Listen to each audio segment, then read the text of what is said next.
In a career that forever shaped the face of film comedy, Mack Sennett pioneered several key tropes that would be forever associated with the genre.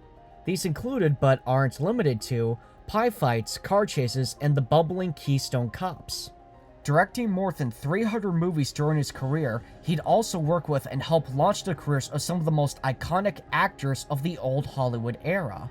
Among them were Charlie Chaplin, Fatty Arbuckle, Gloria Swanson, Mabel Normand, and Bing Crosby.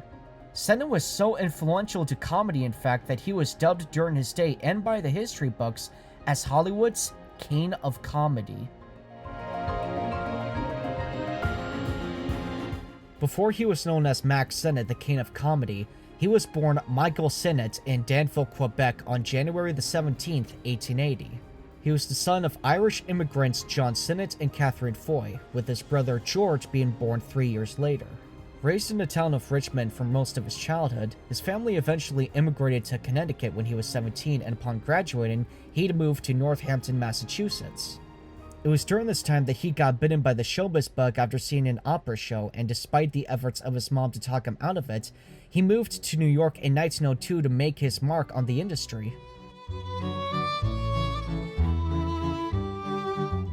Upon moving to New York, he met fellow Canadian Mary Dresser, who was an already established theater actress.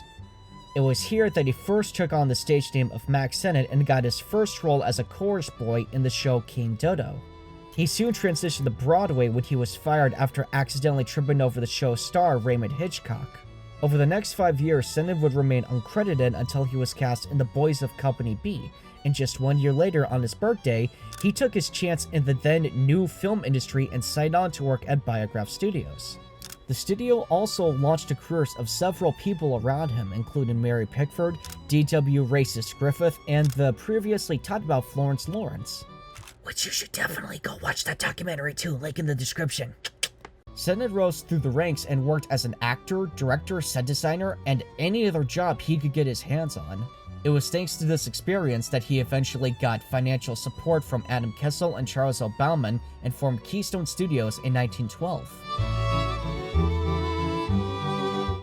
Sometimes referred to as Sennett's Fun Factory, Keystone Studios was where he'd popularized the previously mentioned pie fights, car chases, and Keystone Cops.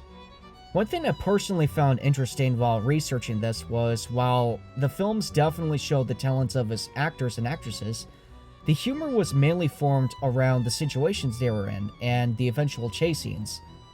Sennett's kind of humor was a cathartic type in the sense, and was very popular with the immigrant working classes of the era. In fact, one might get the impression that movies have always been for everyone, and this new notion that they've become woke is based on nothing but hateful ignorance. Moving on. It was also during this time that he developed a romance with Mabel Normand, who is an actress he met while working at Biograph Studios. The duo worked together under his studio, and while there's much to their relationship that I sadly wasn't able to find definitive information on, the consensus is that they did love each other, and while they eventually broke up, Sennett was one of her pallbearers at her funeral in 1930. And also, like I mentioned in my intro, she was one of the many stars who worked with him during his career.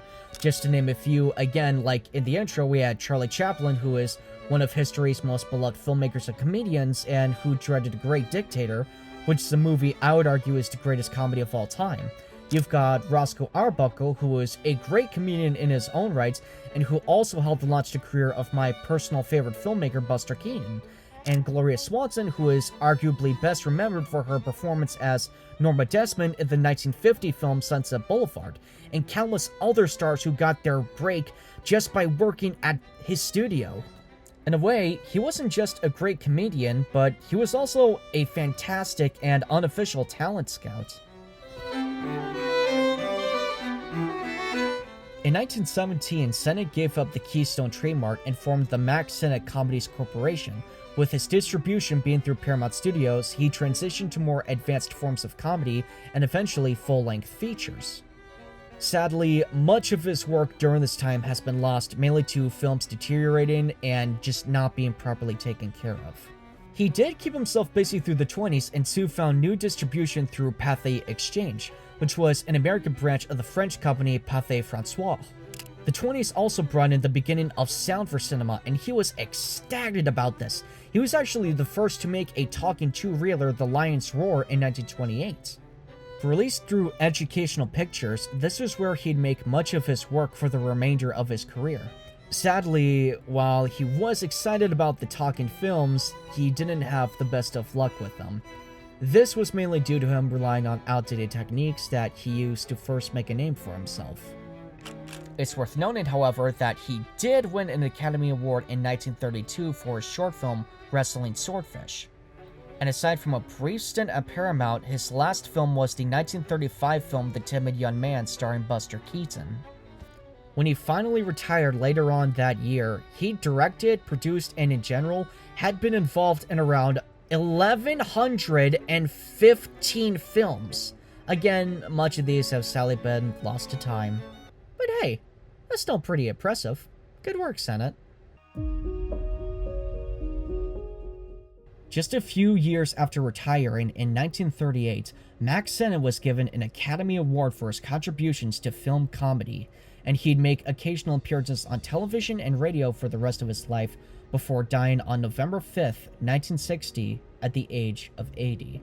While he's not the most popular name from his era, and while much of his work is, again, lost, Mack Sennett's films are still popular with many film junkies across the world, and with all the tropes he pioneered and the stars he launched, Mack Sennett has never lost his title as Hollywood's King of Comedy.